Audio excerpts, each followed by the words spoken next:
बिस्मिल्लाहिर्रहमानिर्रहीम। अस्सलाम वालेकुम क्लास 8। उम्मीद है आप सब खैरियत से होंगे।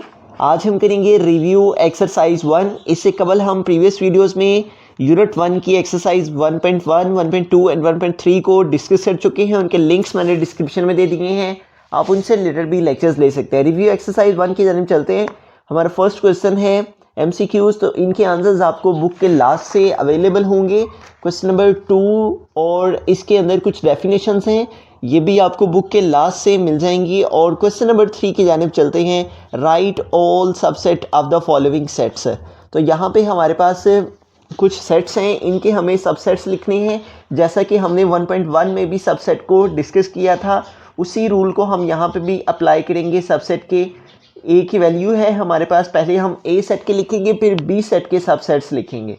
ए क्या है वैल्यू हमारी? ई, एफ एंड जी। तो अब हम इसके सबसेट लिखने के लिए हम यहां पे लिख लेंगे subset of A, subset of A. तो सबसेट लिखने के लिए सबसे पहला जो सेट हम लिखते हैं वो एम्प्टी सेट लिखते हैं। उसके बाद इसको हम सिंगल सिंगल फॉर्म में सेट के अंदर लिखेंगे। पहले हम ई को लिख लेंगे, देन कॉमा डाल के हम इसी कर्ली ब्रैकेट को यूज़ करते हुए नेक्स्ट एलिमेंट को लिखेंगे सिंगल में, और फिर थर्ड एलिमेंट को भी हम सिंगल में। ठीक है, यूँ हमने फर्स्ट एम्प्टी लेना है, फिर हमने वन एलिमेंट्स को सेपरेटली लिख लेना है। उसके बाद हमने फर्स्ट और सेकंड को लेना है, तो क्या आ जाएगा? ई कॉमा एफ। ठीक है, उसके बाद हमने फर्स्ट और लास्ट को लिखना है। ठीक है, तो क्या आ जाएगा? ई एंड जी। उसके बाद हमने सेकंड और थर्ड को लिखना होता है, ठीक है, सबसेट में, तो क्या आ जाएगा? एफ कॉमा जी। उसके बाद हमने इन तीनों को इकट्ठा सेट में लिख लेना है। ठीक है, यहाँ कॉमा यूज़ करते हुए हमने ई, एफ एंड जी इन तीनों को लिख लिया। ठीक है, तो यूं ये वो तमाम सबसेट्स हैं जो सेट ए के आ सकते हैं। नेक्स्ट है हमारे पास सेट बी, तो इसके सबसेट लिखेंगे। तो हम यहाँ पे लिख लेंगे subsets of B is equal to.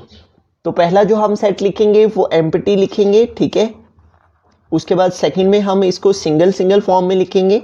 तो पहले हमारे पास 1 आ जाएगा एक सेट में, फिर हमारे पास सिंगल में नेक्स्ट 3 आ जाएगा। ठीक है, उसके बाद नेक्स्ट हमारे पास 5 आ जाएगा। 5 के बाद हम फर्स्ट और सेकंड को लिखेंगे, तो क्या आएगा? 1,3। देन हम फर्स्ट और थर्ड को लिखेंगे। ठीक है, 1,5। उसके बाद हम सेकंड और थर्ड को लिखेंगे, तो क्या आ जाएगा? 3,5। और उसके बाद हम इन तीनों को एक साथ लिख देंगे, तो क्या आ जाएगा? 1,3,5। तो यूं इस तरह से हम सब सेट लिखते हैं कि पहले हम एम्प्टी सेट को लिखते हैं, फिर सिंगल सिंगल फॉर्म में सेट्स के अंदर लिखते हैं, फिर फर्स्ट सेकंड के साथ, फिर फर्स्ट लास्ट के साथ, फिर सेकंड लास्ट के साथ। ठीक है, और फिर लास्ट पे इन तीनों को लिख देते हैं। बिस्मिल्लाहिर्रहमानिर्रहीम। क्वेश्चन नंबर 3 के सेकंड पार्ट की जानिब चलते हैं। Write the power set of A, B and C. तो हमें ए, बी एंड सी के पावर सेट लिखते हैं। तो पावर सेट लिखने का एक फॉर्मूला है 2 to the power of n। ठीक है, इससे हमें ये मालूम हो जाता है कि हमें कितने पावर सेट किसी सेट के आएंगे। ठीक है, तो n का मतलब है कि हमारे सेट के अंदर नंबर ऑफ एलिमेंट्स कितने हैं? 1, 2 एंड 3। तो 3 एलिमेंट्स हैं, तो 2 to the एक्सपोनेंट n की प्लेस पे उसकी वैल्यू पुट कर दी। और 2 to the power 3 का मतलब है कि 2 को हमने 3 टाइम आपस में मल्टीप्लाई करना है। तो 2 2 time 4 and 4 2 time 8। It means कि हमें जो है 8 पावर सेट इसके आएंगे। ठीक है, तो हम सबसे पहले लिखेंगे, इसको सपोज कर लेंगे कि ये हमारे पास एक सेट ए है। लेट इसको हम सेट ए कह लेते हैं, और क्या आ जाएगा? ए कॉमा बी कॉमा सी। तो हम इसके पावर सेट लिखने के लिए लिखेंगे power set of A, P for power set, और ब्रैकेट में ए के हम ए के पावर सेट से लिख रहे हैं। तो सबसे पहले हमें एक ब्रैकेट यूज़ करनी है, और फिर हमें सबसे पहला इसमें एम्प्टी सेट लेना है। एम्प्टी सेट को हम इस तरह से भी रिप्रेजेंट कर सकते हैं। उसके बाद हमें इसको सिंगल सिंगल फॉर्म में लिखना है, तो क्या आ जाएगा? ए, फिर कॉमा बी, और फिर कॉमा सी। इसको हम सेपरेट सेपरेट लिखेंगे पहले। उसके बाद कॉमा फर्स्ट को सेकंड के साथ, तो आ जाएगा ए बी। देन सेकंड को थर्ड के साथ, ठीक है। पहले हम फर्स्ट को सेकंड के साथ, फिर फर्स्ट को ही लास्ट के साथ लिखेंगे, आ जाएगा ए सी, और उसके बाद हम सेकंड को लास्ट पे लिखेंगे, ठीक है। पहले फर्स्ट को सेकंड के साथ और फर्स्ट को लास्ट के साथ, फिर उसके बाद सेंटर वाले को हम लास्ट वाले के साथ लिखेंगे, तो क्या आ जाएगा बी सी, और फिर हम लास्ट पे इन सभी को इकट्ठा लिख देंगे, तो क्या आ जाएगा ए कॉमा बी कॉमा सी। तो यूं हमने ये जो फर्स्ट पे स्टार्ट में ब्रैकेट यूज़ की थी उसको लास्ट में क्लोज कर देंगे। तो ये वो तमाम पावर सेट्स हैं जो हमारे इस ए के आ सकते हैं, और ये टोटल कितने होने चाहिए थे 8। तो इनको काउंट कर लेते हैं 1 2 3 4 5 6 7 एंड 8। इट मीन्स कि ये तमाम वो पावर सेट हैं जो हमारे सेट ए के आ सकते हैं। बिस्मिल्लाहिर्रहमानिर्रहीम। क्वेश्चन नंबर 3 के पार्ट नंबर 3 की जानिब चलते हैं। Verify De Morgan's laws if हमारे पास यूनिवर्सल सेट ये है, ए की वैल्यू है, बी की वैल्यू है, और वो कह रहा है verify the De Morgan's laws. De Morgan's के लॉज क्या हैं? A union B whole complement is equal to A complement intersection B complement, और इसी तरह से A intersection B whole complement ये इक्वल है A complement union B complement. अब यहाँ पे देखें, हमारे पास इसको याद करने का जो आसान तरीक़ेकार है वो क्या है कि अगर हमारे पास यहाँ फर्स्ट में यूनियन हो और होल वैल्यू उसके ऊपर कॉम्प्लीमेंट हो, तो इधर हम इंटरसेक्शन ले लेते हैं और सेपरेटली हम जो है कॉम्प्लीमेंट यूज़ कर लेते हैं। और इसी तरह अगर यहाँ इंटरसेक्शन ए और बी के होल कॉम्प्लीमेंट के साथ हो, तो यहाँ हम इन दोनों का कॉम्प्लीमेंट सेपरेट लिख के, तो इंटरसेक्शन है यहाँ पे, तो यहाँ पे यूनियन लिख लेते हैं, ठीक है। तो आइए इसको सॉल्व करते हैं। तो सबसे पहले हम फर्स्ट लॉ की तरफ चलते हैं। फर्स्ट लॉ में हमारे पास है ये लेफ्ट हैंड साइड में A union B whole complement, ठीक है। तो हम पहले ए यूनियन बी जो कि ब्रैकेट के अंदर है उसे सॉल्व करेंगे। हम यहाँ पे लिख लेंगे लेफ्ट हैंड साइड जो है फर्स्ट लॉ की वो है ए यूनियन बी, उसे हम फाइंड करेंगे। तो पहले ए है तो हम यहाँ पे ए की वैल्यू को लिखेंगे, और ए की वैल्यू क्या है डी एंड ई। उसके बाद यूनियन है तो यूनियन के लिए यू यूज़ करेंगे, और देन बी है तो बी की वैल्यू को लिखेंगे, और वो क्या दी गई है ए बी एंड सी। अब यूनियन का मतलब क्या होता है कि हमने दोनों सेट्स के एलिमेंट्स को इकट्ठा करके एक सेट में लिखना होता है, ठीक है। दोनों सेट्स के एलिमेंट्स में क्या क्या हैं हमारे पास, ए इस सेट से बी है और इसी सेट से सी, देन हम इस सेट से डी ले लेंगे और ई ले लेंगे, ठीक है। तो ये हमारे पास आ जाएगा ए यूनियन बी का आंसर। अब इस सारे के ऊपर है कंप्लीमेंट, इसका मतलब है कि हमने अपनी इस वैल्यू का कंप्लीमेंट फाइंड करना है। तो उस कंप्लीमेंट को फाइंड करने का तरीकेकार क्या होता है, A union B whole complement का मतलब ये है कि हमने u में से डिफरेंस फाइंड करना है अपनी इस वैल्यू का जो कि इसके अंदर है, ठीक है, ब्रैकेट के अंदर है, और वो क्या है a यूनियन b, ठीक है।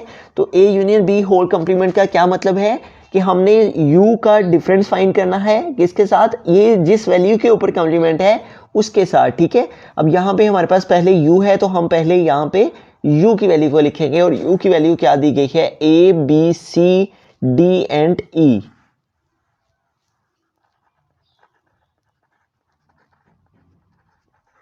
देन डिफरेंस है तो हम डिफरेंस के साइन को यूज करेंगे। देन ए यूनियन बी है तो ए यूनियन बी का हमारा क्या आंसर आया है उसको हम यहाँ पे पुट करेंगे, और वो क्या आया है A B C D and ई।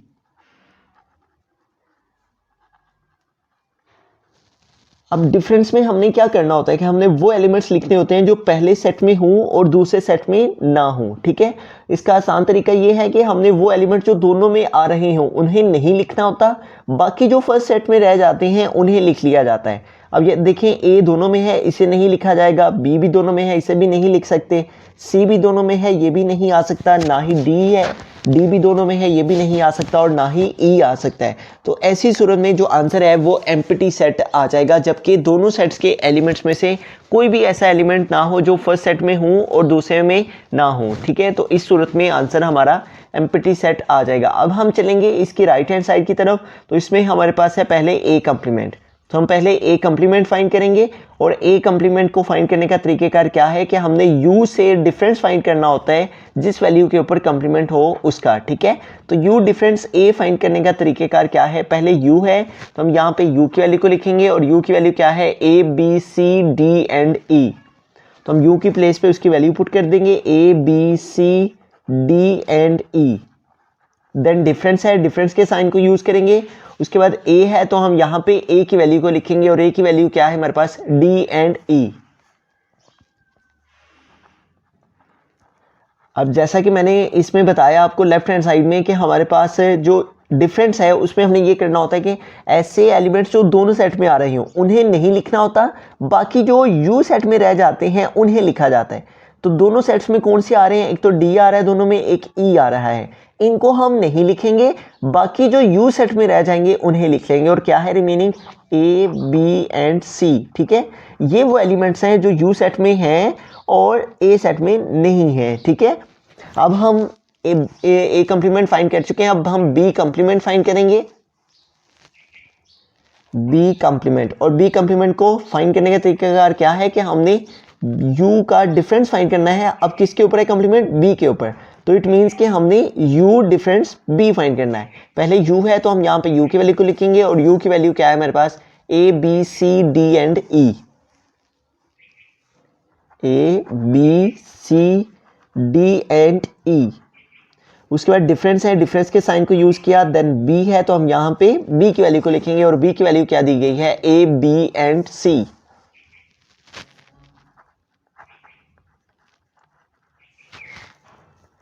जो दोनों सेट्स में कॉमन है हम उन्हें नहीं लिखेंगे, और बाकी जो फर्स्ट सेट में रह जाएंगे हम उन्हें लिख लेंगे। ए बी एंड सी दोनों सेट्स में आ रहे हैं, ये नहीं आ सकते, बाकी जो फर्स्ट सेट में रह जाएंगे उन्हें लिख लेंगे। और क्या रह जाएगा फर्स्ट सेट में, क्या रह गया, डी एंड ई। ठीक है, वो एलिमेंट जो फर्स्ट सेट में हूँ और सेकेंड सेट में ना हूँ उन्हें लिखा जाता है जब भी हम कंप्लीमेंट फाइंड करते हैं।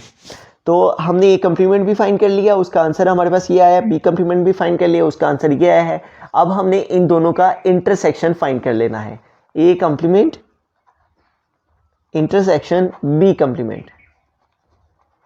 तो पहले ए कंप्लीमेंट है तो हम ए कंप्लीमेंट का आंसर लिखेंगे, और वो क्या है, A B and C. Then intersection है तो हम यहां पे इंटरसेक्शन के साइन को यूज करेंगे। देन बी कंप्लीमेंट है तो हम बी कंप्लीमेंट के आंसर को, और वो क्या है, डी एंड ई। तो इंटरसेक्शन में हमने क्या करना होता है कि वो एलिमेंट्स लिखने होते हैं जो दोनों में आ रहे हों, दोनों में मौजूद हो, दोनों में कॉमन हो। तो यहाँ देखिए ए बी सी है, लेकिन यहाँ ए बी सी नहीं है, इसी तरह यहाँ डी ई है और वो यहाँ नहीं है। तो ऐसी सूरत में जबकि कुछ भी कॉमन ना हो तो हमारे पास जो आंसर है वो एम्प्टी सेट आ जाता है। अब यहाँ पे देखो जो लेफ्ट हैंड साइड थी हमारी A union B whole complement, उसका आंसर भी एम्प्टी सेट, और जो राइट हैंड साइड है A complement intersection B complement, उसका आंसर भी एम्प्टी सेट। तो हैंस प्रूव्ड हुआ कि जो हमारी लेफ्ट हैंड साइड है वो इक्वल है राइट हैंड साइड के। तो यूं इस तरह से जो फर्स्ट लॉ है हमारा डी मॉर्गन वो प्रूव हो गया, वेरीफाई हो गया। अब हम डी मॉर्गन के सेकंड लॉ को वेरीफाई करेंगे। तो लेफ्ट हैंड साइड है हमारे पास A intersection B whole complement. तो पहले हमारे पास जो ब्रैकेट में वैल्यू है वो है ए इंटरसेक्शन बी, हम इसे सॉल्व करेंगे। तो पहले ए है तो हम यहाँ पे ए की वैल्यू को लिखेंगे, और वो क्या है, डी एंड ई। उसके बाद इंटरसेक्शन है, इंटरसेक्शन के साइन को यूज किया। देन बी है तो बी की वैल्यू क्या है हमारे पास, A B and C. Intersection का मतलब है हमने दोनों सेट्स में जो एलिमेंट्स आ रहे हों उन्हें लिखना होता है। तो दोनों सेट्स में कोई भी ऐसा एलिमेंट नहीं है जो कि कॉमन है, तो इसलिए आंसर हमारा एम्प्टी सेट आ जाएगा। अब हमने इसका कंप्लीमेंट फाइंड कर लेना, तो हम लिखेंगे A intersection B whole complement, और ये किसके इक्वल होगा, u minus A intersection B. ठीक है, जिस भी वैल्यू के ऊपर कंप्लीमेंट का साइन होता है तो हमने उस वैल्यू का u से डिफरेंस फाइंड करना होता है। ठीक है, अब पहले यहाँ पे u है तो हम यूनियन की वैल्यू को लिखेंगे, और यूनिवर्सल सेट की वैल्यू क्या है, A B C D and ई।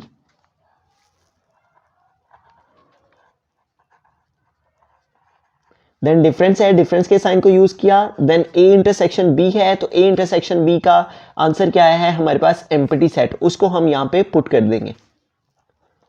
तो अब देखिए हमारे पास ये तमाम के तमाम एलिमेंट्स यहाँ हैं लेकिन यहाँ नहीं है, तो ये हमारे आंसर में आ जाएंगे। ठीक है, जब भी हम कंप्लीमेंट फाइंड करते हैं तो हमने वो एलिमेंट्स लिखने होते हैं जो हमारे फर्स्ट सेट में हों और सेकंड सेट में ना हों। ठीक है, तो हमारे पास क्या आंसर आ गया, A B C D and E. ठीक है, तो ये हमारे पास आ गया लेफ्ट हैंड साइड का answer, A intersection B whole complement. अब चलते हैं राइट हैंड साइड की तरफ। तो यहाँ पहले ए कंप्लीमेंट है, हम ए कंप्लीमेंट फाइंड करेंगे। तो ए कंप्लीमेंट को फाइंड करने का तरीकेकार क्या है, जिस वैल्यू के ऊपर कंप्लीमेंट होता है इट मींस कि हमने उस वैल्यू का यू से डिफरेंस फाइंड करना होता है। ठीक है, पहले यू है तो हम यूनियन की वैल्यू को लिखेंगे, और यूनिवर्सल सेट की वैल्यू क्या है, A B C D and ई।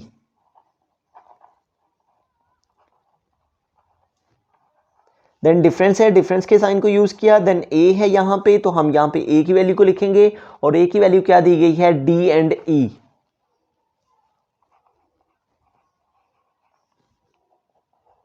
तो अब यहाँ पे देखें, जैसे कि प्रीवियस क्वेश्चंस में मैं बार बार इसको आपको इन्फॉर्म कर रहा हूँ कि यहाँ पे हमने वो एलिमेंट्स जो कि दोनों सेट्स में मौजूद हों उन्हें नहीं लिखना, बाकी जो फर्स्ट सेट में रह जाएंगे उन्हें हमने लिख लेना होता है। तो इस तरह से हम जो है डिफरेंस फाइंड कर सकते हैं, कंप्लीमेंट फाइंड कर सकते हैं। वो एलिमेंट जो दोनों सेट में हों उन्हें नहीं लिखा जाता, बाकी जो फर्स्ट सेट में रह जाते हैं उन्हें लिखा जाता है। अब हम ए कंप्लीमेंट के बाद बी कंप्लीमेंट को फाइंड करेंगे। तो बी कंप्लीमेंट को फाइंड करने का तरीकेकार क्या है कि हम u डिफरेंस b फाइंड करेंगे। ठीक है, पहले u है तो हम यहाँ पे u की वैल्यू को लिखेंगे और u की वैल्यू क्या है, a b c d and e।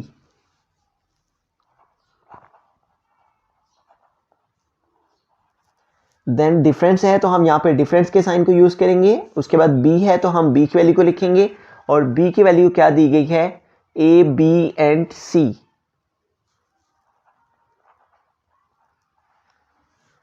तो डिफरेंस में हमने क्या करना है कि वो एलिमेंट्स जो दोनों में हैं उन्हें नहीं लिखना, बाकी जो फर्स्ट सेट में रह जाएंगे उन्हें लिख लेंगे। ठीक है, ए है, बी है और सी है, ये दोनों में मौजूद हैं, ये नहीं लिखेंगे। और फर्स्ट सेट में क्या है, रिमेनिंग रह गया डी एंड ई, इन्हें लिख लेंगे। ठीक है, अब ये हमारे पास आंसर आ गया बी कंप्लीमेंट का। अब हमने इन दोनों के आंसर्स का क्या करना है, यूनियन फाइंड करना है। ठीक है, हम यहाँ पे लिखेंगे ए complement union B complement.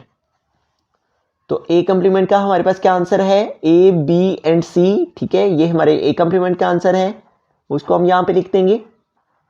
Then union है तो यूनियन के लिए यू को यूज करेंगे। देन बी कंप्लीमेंट है तो बी कंप्लीमेंट का आंसर क्या है हमारे पास, डी एंड ई। तो यूनियन का मतलब होता है हमने दोनों सेट्स के एलिमेंट्स को इकट्ठा करके एक सेट में लिख देना। तो इस सेट्स में हम ए बी एंड सी को लिख लेंगे और इस सेट से डी एंड ई को लिख लेंगे। तो यूं देखिए हमारे पास जो लेफ्ट हैंड साइड है, A union B whole complement, A intersection B whole complement, इसका आंसर भी A B C D and E है। और जो राइट हैंड साइड है, A complement union B complement, इसका आंसर भी A B C D and E है। दोनों साइड्स के आंसर्स हमारी क्या है, एक दूसरे के इक्वल। हैंस प्रूव्ड हुआ कि लेफ्ट हैंड साइड हमारी इक्वल है राइट हैंड साइड के। तो इस तरह से हमने डिमॉर्गन्स के दोनों लॉज को वेरीफाई कर दिया।